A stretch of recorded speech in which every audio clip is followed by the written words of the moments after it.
ছবিটা উল্টা। তো এই জন্য আপনাদের রিমোটটা নেবেন, নেওয়ার পরে রিমোটের মেনু, এরপরে সাথে সাথে 1147 প্রেস করবেন। তো আমি দেখুন রিমোটের মেনু প্রেস করলাম, এরপর হচ্ছে 1147 প্রেস করলাম। তো প্রেস করার পরে বাম পাশে দেখুন একটা লম্বা নোটিফিকেশন চলে এসেছে। তো এখান থেকে কি করবেন, আপনারা প্যানেল সেটিংয়ে চলে আসবেন। তো এই যে এইখান থেকে প্যানেল সেটিং যেটা আছে সেটাতে চলে আসলাম।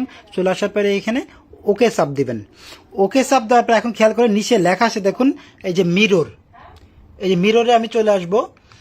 এই মিররে আসার পরে দেখুন আপ ডাউন আছে, তো আমরা এটাকে নর্মাল করব। তো ডানে চাপ দেবো, আবারও ডানে চাপ দেবো, আবারও ডানে অথবা বামে চাপ দেবো। তো আমরা এটাকে কী করবো, নর্মালে রাখবো। তো নর্মালে রাখার পরে এখন কি করবো, টেলিভিশনটাকে আমরা একদম পাওয়ার থেকে খুলে দেব।